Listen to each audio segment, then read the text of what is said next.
আসসালামু আলাইকুম। তোমরা সবাই কেমন আছো? আশা করি অনেক ভালো আছো। আমি এই ৩-৪ দিন কোনো ভিডিও দিতে পারি নাই। আমার ছেলে মেয়ে অনেক অসুস্থ, তার জন্য ওদের জ্বর হয়েছে। তোমরা তো জানো সিজন পরিবর্তন হইতেছে, এ কারণে এখন সব ঘরে ঘরে সর্দি কাশি।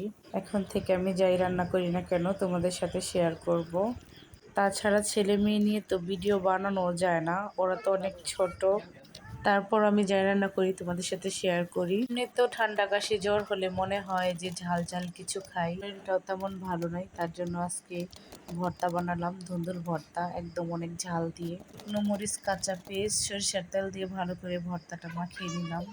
এর সাথে আমি আলু দিয়ে তেলাকুচ পাতা ভাজি করেছি, সাথে ছিল মসুর ডাল ভুনা এবং মাছ ভাজি। এই সবগুলো দিয়ে আজকে আমি 2 প্লেট ভাত খেয়ে নিয়েছি, আর খেতে অনেক মজার ছিল। তোমরা কে কে তেলাকুচ পাতা খাও অবশ্যই বলো।